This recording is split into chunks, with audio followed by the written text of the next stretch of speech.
What's up, guys? Welcome back to Couch to Coder. On this episode, we're going to call it episode 0 because it's really important, and I forgot to cover this earlier.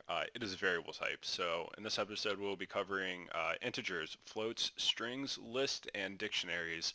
All of these are the, I guess, basic building blocks and variable types of Python. So these are the ones that you'll be using day to day, assuming you're using Python day to day, and are very important to understand. So what is an integer? An integer is a whole number. So we'll just go ahead and set x equal to 1 here, and you can use the type operator to actually check what the type of variable is. So what type is x? X is an integer.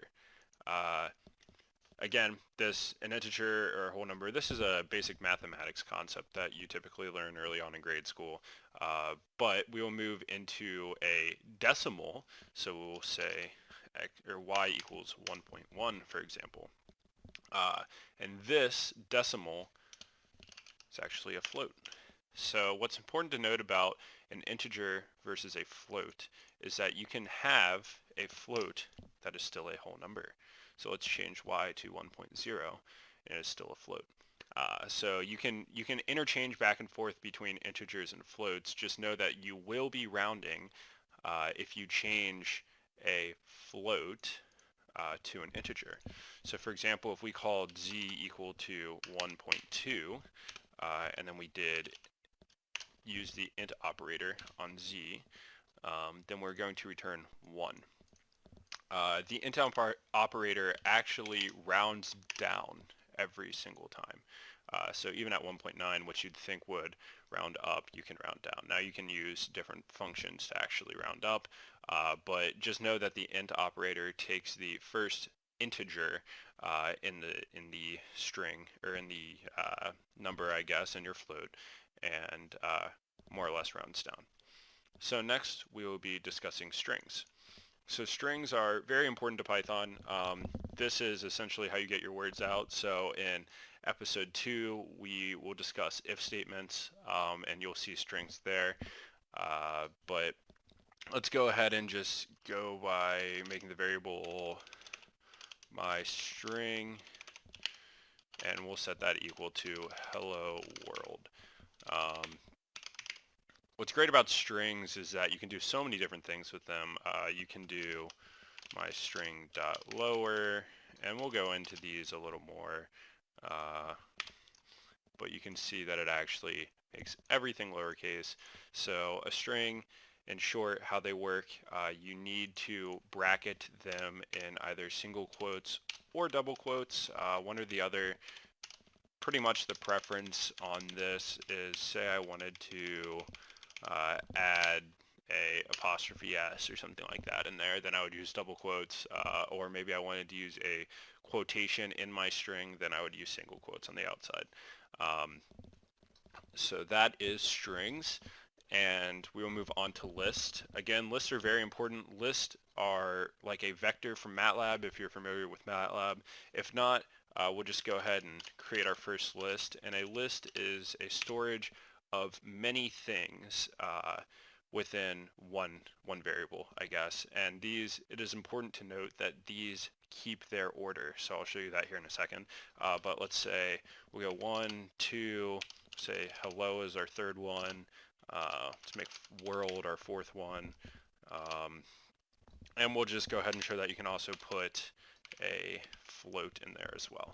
So you can put any type of variable within a list, or any type of the above variables, I guess, within a list, simple variable types. So you can run my list here, and we'll do the type of my list.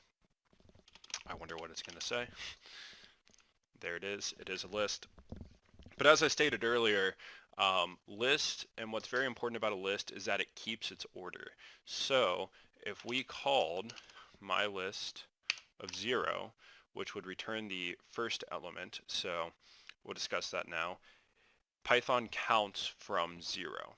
So as opposed to counting 1, 2, 3, 4, 5, it counts 0, 1, 2, 3, 4. So in this case, my list of 0 would return 1. My list of say 2, should return hello. So that is how lists work. That's what lists are. Again, you can put anything you want inside of a list, more or less, and work with it from there. So let's now talk about the last basic variable type, which is a dictionary. So a dictionary, as opposed to being bracketed, is squiggly bracketed. So there is an empty dictionary. So my dictionary set equal to an empty dictionary. But dictionaries work with relations. So a variable is related to another variable, similar to our x equal 2. X is relationally tied to 2. Dictionaries have relational points as opposed to lists, which are kept in an order. So let's say that we'll call it favorite fruit. We'll say that is equal, or that is relationally tied to favorite fruit is an apple. Let's say my favorite integer, we'll say my favorite integer is 7, lucky number 7. So we will call my dict of, similar to how we called for the order here, let's call my dictionary of my favorite fruit. So what do we think we're going to return?